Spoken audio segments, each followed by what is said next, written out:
In this video, we're going to be discussing how to stream to YouTube using Open Broadcaster software. To start things off, make sure that you have a scene that you actually want to stream, and you've created a separate profile for your live stream. And before you actually worry about putting in the stream information, preview your video, make sure it's what you want. In this case, I'm just going to be streaming the Microsoft Firefox start page, which is basically Google search, I believe.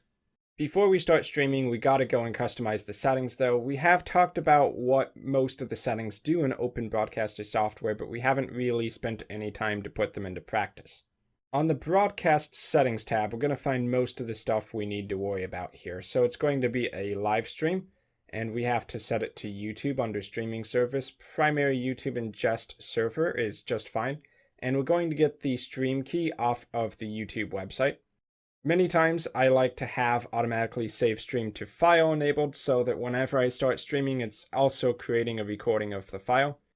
Keep recording if live stream stops is optional, of course, but you'll notice when you do choose a ingestion server that it will say whether or not you have optimized settings for the service you're trying to stream to.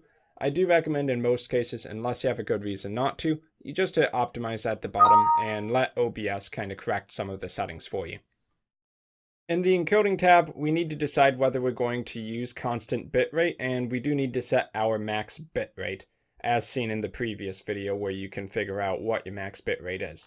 So for me, I'd say 1600 is really safe for my max bitrate because my max upload speed is something around 2.1 or 2.2 megabits per second. For YouTube, it's pretty important that you do use constant bitrate because the bitrate is how YouTube determines what resolutions it's actually going to be offering to the viewers. Although your streamer video may only really require a few hundred kilobits per second because it's only streaming static images or stuff that's barely moving around because you're not in a game, using this will ensure that if it receives, say, 2000 kilobits per second, it's going to have the 720p resolution that you're looking for, or higher than that if you have a really good internet connection. If you want people to be able to hear you, make sure you have your microphone set, and then we're going to hit OK. Come back here, make sure you test your audio devices before you actually start streaming. Over here you'll have your speakers, whether your computer's playing any kind of sounds, and here you'll be able to see the microphone as you're talking.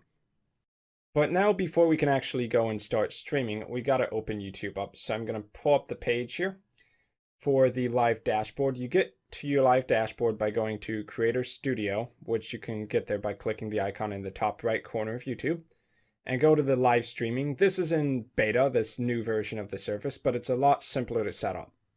So we'll scroll down on the page a bit. We see the name of our stream, the description. It's locked into public because it is a live stream. And you can see a category for the kind of video you're doing.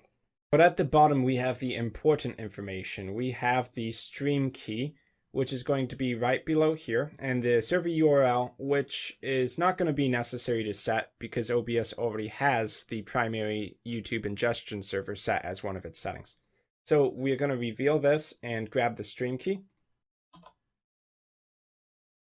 And once you have it copied, go ahead and paste it into OBS in the Broadcast Settings tab.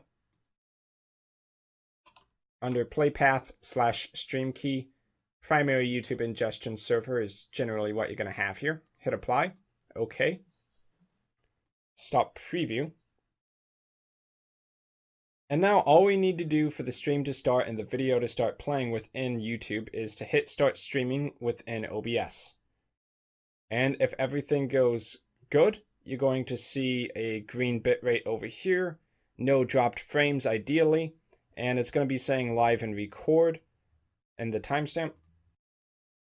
Now we just wait for the video to start here and we are good to go. If it's receiving the data, you're going to see stream starting at the top. Get ready, live any second. And here we go. We're about to be live with our Firefox web page. Awesome. So that's all there is to streaming to YouTube. Of course, this looks really low quality, and that's because we haven't increased the video quality to 720 HD. This should refresh here, and now it's much, much clearer. So that's what people want to be able to see on the viewer's end. In the next video, we'll be talking about how to stream to Twitch using a very similar process. Till then.